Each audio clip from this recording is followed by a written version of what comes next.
बोलने वाली गुफा। सुंदर वन में एक खूंखार शेर रहता था। वह वन के सभी जीवों के लिए मुसीबत था। जंगल के जानवर उससे इतना डरते थे कि उसकी दहाड़ सुनते ही अपने अपने प्राण बचाने के लिए इधर उधर छिप जाते थे। कभी कभी तो उस शेर को इसी कारण से भूखा भी रहना पड़ता था। एक बार शेर को कई दिनों तक कोई शिकार हाथ न लगा। वह शिकार की खोज में इधर उधर मारा मारा फिरता रहा। बहुत परिश्रम के बाद भी उसे शिकार के लिए कोई जानवर न दिखाई दिया। उसे ऐसा लगने लगा कि वह भूख से मर जाएगा।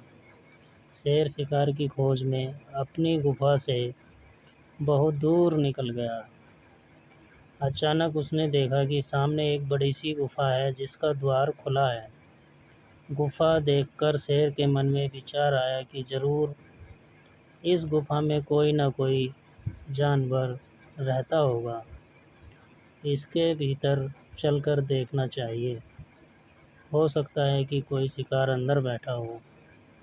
यह सोचकर शेर गुफा के अंदर चला गया, लेकिन इस समय गुफा में कोई न था। शेर ने सोचा मुझे उसके भीतर चुपचाप लेटे रहना चाहिए। अंधेरा होने पर गुफा में रहने वाला जानवर अवश्य ही आएगा। तब मैं उसका शिकार करके अपनी भूख मिटा लूँगा। कुछ समय बाद अंधेरा होने लगा। रात में सारा जंगल चांदनी में नहाया हुआ था। चंद्रमा के प्रकाश में सब कुछ साफ साफ दिखाई दे रहा था। जिस गुफा में शेर घुसा था वह एक लोमड़ी की थी। लोमड़ी अन्य जानवरों की अपेक्षा तीव्र बुद्धि की मानी जाती है। रात होने पर लोमड़ी अपनी गुफा की ओर लौट रही थी। वह शीतल चांदनी का आनंद लेते हुए धीरे धीरे चल रही थी। अचानक उसकी दृष्टि धरती पर बने हुए कुछ पद चिन्हों पर पड़ी। ध्यानपूर्वक देखकर उसने जान लिया कि यह पद चिन्ह शेर के हैं। शेर के पद चिन्हों को देखते हुए लोमड़ी धीरे धीरे आगे बढ़ी।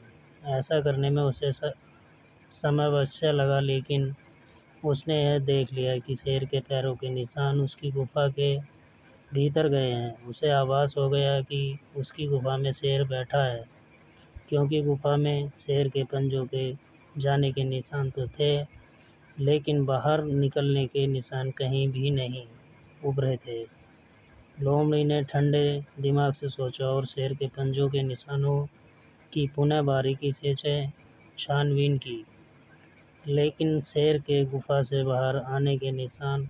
उसे विश्वास हो गया कि शेर अभी तक गुफा के अंदर ही है, जो कि अंदर जाते हो उस पर हमला कर देगा। शेर अंदर है या नहीं, इसका पक्के तौर पर जानने के लिए लोमड़ी ने एक योजना बनाई।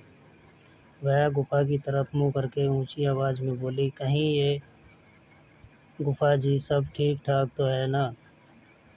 क्या मैं रात बिताने के लिए आपके भीतर आ सकती हूँ? शेर गुफा के अंदर ही था, लेकिन वह चुप रहा। वह लोमड़ी के भीतर प्रतीक्षा कर रहा था।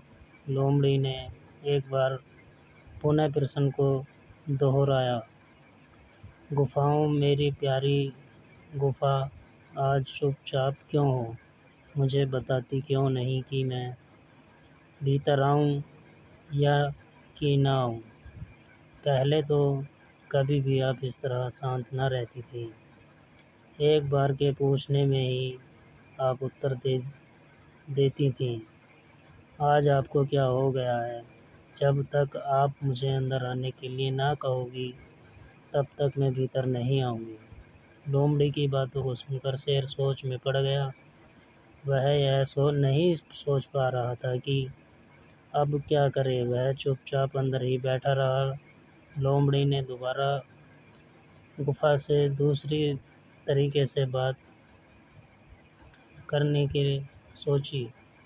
इस बार उसने कहा, मेरी प्यारी गुफा, आपके चुप रहने का रहस्य मैं जान रही हूँ। आज भीतर अवश्य ही कोई खूंखार जानवर बैठा है, जिसके कारण आप मुझसे बात नहीं कर रही हो। अच्छा तो मैं चलती हूँ। शेर को लगा कि शिकार हाथ से निकल रहा है। उसने सोचा कि ज़रूर यह गुफा लोमड़ी से बात करती होगी। मेरे डर के मारे गुफा आज लोमड़ी से बात नहीं कर रही है। चलो गुफा की तरफ से मैं ही बोलता हूँ।